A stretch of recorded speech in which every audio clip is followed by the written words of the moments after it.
What's going on, guys? Welcome to 31 Days of Horror. I'm Morgan Film Fan. Let's jump into some scares. I Like Bats.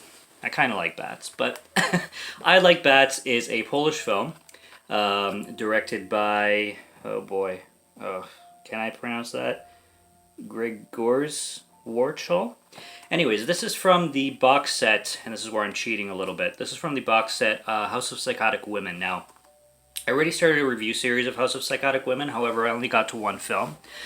But because there was 3 left in that box set, I kind of just decided to say fuck it and say I'm going to throw this one into 31 Days of Horror. So this is the second film in that box set, and I decided to do it for this. It is a horror film after all, and it's neat, and it's from Poland, and I wanted some foreign films in this 31 Days series as well, so decided to check this out, and it's very obscure. It's low budget. It's very independent. Obscure is the best way to describe this film, though. It's pretty experimental, I would say, and it takes the Eastern European vampire lore. There is an intro by this historian that talks about vampire lore and stuff like that in comparison to East and West, mythology and stuff like that. So. Basically, it's a weird film. It's a weird film. I had a good time with it, but it's when you watch foreign cinema sometimes, it's not the translation that's hard to understand. It's the way things go about, the way people interact, you know, customs, cultures. That's where things get lost in translation. It's not necessarily what the people are saying or anything like that. And you have this woman here who she works at this small town shop. She's a craftswoman basically. She makes ceramics and little ornaments and stuff like that. She works with her aunt, and it's a tiny shop in this tiny town. There's this like magician comedic guy who comes in. He's like a practical jokester. Like his job is practical jokes. But he does the cheesiest kind. He'll put in on like glasses and the eyeballs will fall out, and he'll like pee his pants laughing. Like it's the funniest thing ever in the history of comedy. And he just laughs at everything. He's so funny. Like the way he laughs at absolutely anything is hilarious. Like he's annoying, but he's also like comic. Like you love this guy because he's just so hysterical all the time. So he comes in. He's random though. Like he doesn't really serve the story much purpose. Eventually, you start to realize that this woman who works at this craft store goes out at night and she starts to basically, quote unquote, hunt for people. There's a scene where this guy seemingly attacks her, but it kind of plays off as a like rape scene, but he doesn't do much. He just kind of like grabs her and then puts her on the floor and is like, "Kiss me." Like it's not violent. It's not that aggressive. But she attacks him instead, and then she bites him and turns him and whatever. There's this other scene where she dresses as like a woman of the night, and she gets this trick, and she's in his car, and then she ends up killing him. It's really hilarious because she bites him and she kills him, and then she gets out of the car, and then she puts the car in neutral, so the car starts rolling backwards as she's walking forwards to the camera. So she's walking towards the camera, the car is rolling backwards as slow can be. It's just literally like cruising slowly down that hill, and she's walking away, and I'm like, you know what would be really, really funny? If the car just blows up for some reason. Like dramatically. And then, guess what?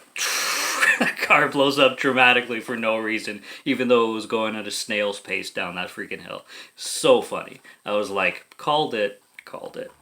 So yeah, she has this vampirism in her, and you find that out pretty quickly.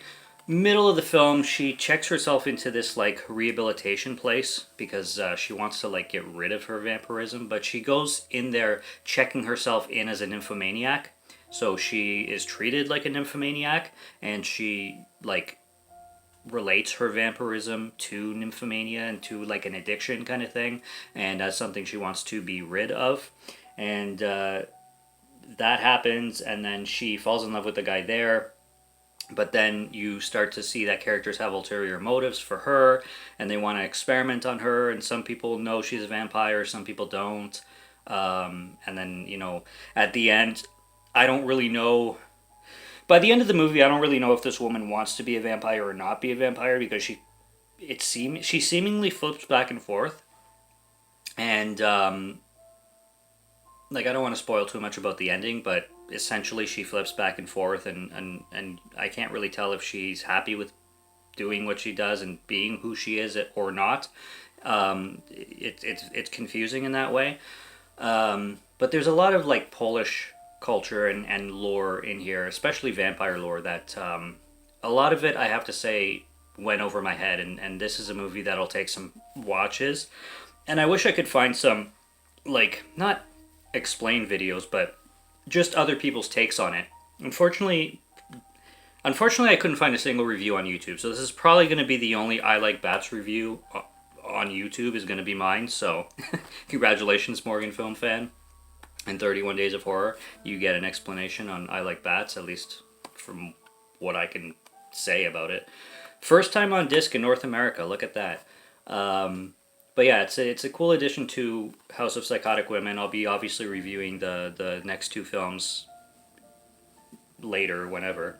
But it's an interesting film. I'm glad these things get released. I'm glad these things get the attention in North America, because, you know, if it wasn't for box sets like Severin releases, and if it wasn't for these boutique labels releasing these kinds of films, you'd never hear about them. So it's a very interesting film. It's a very confusing film, and I can't say much else about it because there's a lot I didn't get about it. I just gave the gist, and it's atmospheric as shit. Like, it's atmospheric like crazy. But unfortunately, this isn't going to be the best review because I have to rewatch this a few times to really grasp it. It's a confusing film, and it's just, a lot of it went over my head.